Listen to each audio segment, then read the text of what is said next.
Why don't doctors trust atoms? Because they make up everything. But don't worry, we won't be making up anything in this video. Welcome to a journey into the little explored corners of the pharmaceutical world. An exploration that's going to make you sit up and question what you thought you knew about medicine. Today, we're casting a spotlight on a subject that's as intriguing as it's chilling. The so-called most evil medicine in the world. Now you might be wondering, what makes a medicine evil? Is it the side effects? Or maybe it's the cost? Or could it be something far more sinister? Well, hold on to your curiosity because we're about to embark on a wild, enlightening, and perhaps even slightly unnerving adventure. We promise you, it's going to be a revelation, a tale of hidden truths, unexpected turns, and shocking revelations. Are you ready to delve into the dark side of medicine? Buckle up because it's going to be a wild ride. Our journey begins in the 19th century, when science was rapidly evolving and the promise of new discoveries hung heavy in the air. The world of medicine was not left behind in this race for innovation. It was during this time that the most evil medicine was born, not out of malice, mind you, but from the pursuit of a cure for pain, for suffering, for the multitude of ailments that plagued humankind. The medicine was discovered by a brilliant scientist whose name has since been lost to the annals of history. This scientist was not an evil man, far from it. He was driven by a desire to alleviate human suffering, to bring relief to the sick and the dying, and for a while it seemed like he had succeeded. His medicine was hailed as a miracle, a panacea for all ills. It was seen as a beacon of hope in a world filled with disease and despair. The medicine was made from a simple, common plant, a plant that grew in abundance, that was easy to cultivate and harvest. The process of turning this plant into medicine was not overly complicated. It involved a series of chemical reactions, a bit of heat, and a dash of ingenuity. Once the medicine was ready, it was distributed far and wide. It was used to treat everything from common colds to severe chronic diseases. The people rejoiced, believing that they had finally found the cure they had been searching for. The medicine was not without its critics, of course. There were those who questioned its efficacy, who raised concerns about its potential side effects. But their voices were drowned out by the chorus of praise and approval. The medicine was seen as a gift from the heavens, a divine intervention in the affairs of mortals. But as we know, not all that glitters is gold, and this miracle cure soon showed its true colors. What was once seen as a blessing turned out to be a curse that would bring untold suffering and misery to countless people. But that, my friends, is a story for another time. It didn't take long for this medicine's sinister side to show itself. A seemingly innocuous concoction, this so-called most evil medicine, began to reveal its true colors. As the effects of this drug started to unfurl, scientists and medical professionals began to notice a disturbing pattern. People were not only not getting better, they were getting significantly worse. The medicine, intended to be a solution, was turning into a problem of epic proportions. One by one, patients began to report troubling side effects. Physical complaints were just the tip of the iceberg. The medicine was causing mental distress, emotional turmoil, and in some cases even cognitive decline. The very thing that was supposed to safeguard people's health was, in fact, jeopardizing it. The medical world was taken aback. How could something that was supposed to heal harm instead? And the harm was not minuscule. It was profound, deep, and in some cases irreversible. To put things into perspective, let's delve into a few shocking cases. In one instance, a once energetic and lively individual found himself bedridden, unable to perform even the simplest tasks.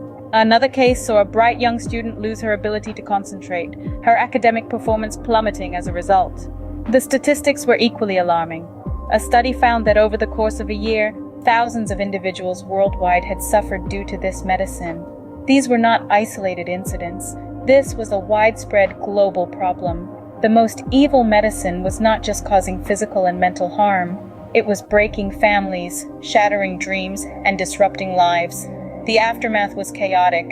The medical community was in a frenzy, desperately trying to understand the root cause of this catastrophe.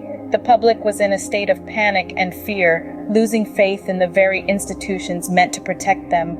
The most evil medicine had unmasked its true self, and the revelation was horrifying. What was once hailed as a miracle drug had turned into a nightmare, a harbinger of pain and suffering. And just when you thought things couldn't get any worse, they did. The damage was done, and it was devastating. Our journey into the heart of maligned medical practices takes a dark turn as we delve into the aftermath of the most evil medicine. Picture this: a world where trust in the healing arts is shattered, where patients are left reeling and the very foundations of the medical community are shaken to their core. The patients, the unsuspecting victims of this medical misadventure, bore the brunt of this fallout. Their faith in the power of medicine was betrayed, their health compromised, and their lives irrevocably altered. They were left to grapple with the repercussions of a treatment that promised healing but delivered harm. In the medical community, the shockwaves were equally profound. Doctors and nurses, the very individuals entrusted with the health and well-being of their patients, were left questioning their practices and their principles. Their faith in the pharmaceutical industry, once steadfast, was now fraught with doubt and disillusionment. The very essence of their vocation, to heal and to help, had been undermined, and the damage was far-reaching. And then we have the pharmaceutical industry, the architects of this disastrous medication. The fallout here was a bitter pill to swallow. Their reputation, once built on the promise of health and wellness, was now tainted with the stain of this most evil medicine. The industry faced a crisis of credibility, their actions under scrutiny, their motives questioned. The most evil medicine didn't just leave a trail of personal devastation, it eroded trust on a systemic level, shaking the very pillars that support the world of medicine. It brought to light the pressing need for transparency, accountability, and the absolute priority of patient safety in the realm of medical practice. As we grapple with the fallout, we are left to ponder the consequences of a single medication, a ripple in the ocean of medical treatments that turned into a tidal wave of devastation, a grim reminder of the power and potential harm that medicine, when misused, can wield. The most evil medicine had left a trail of destruction in its wake.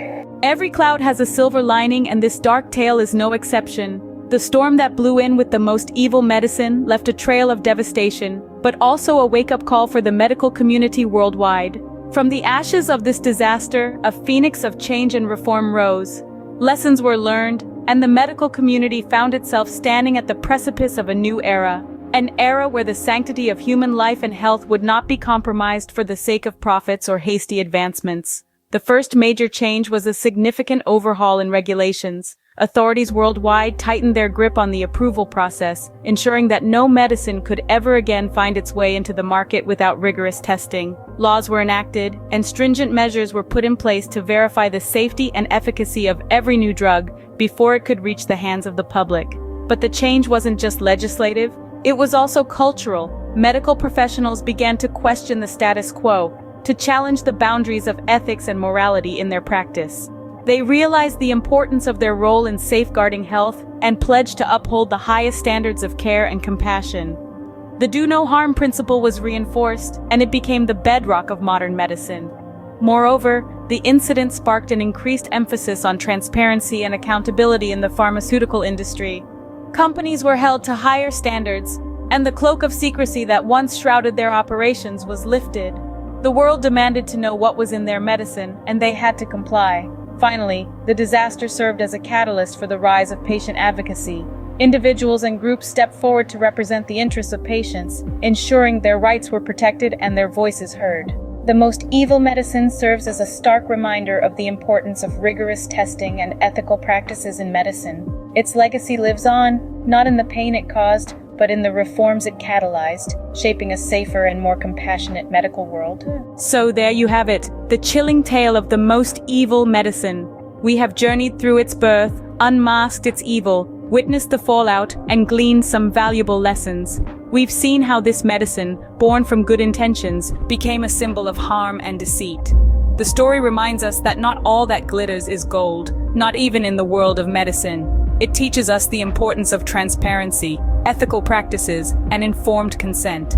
It underscores the necessity of continuous learning, relentless questioning, and a healthy dose of skepticism. It's a call to action for all of us to become more proactive, more informed, and more discerning about our health and the medicines we consume. We owe it to ourselves and our bodies to be the best health advocates we can be. Remember, knowledge is the best medicine. Until next time, stay curious, stay healthy, and stay safe.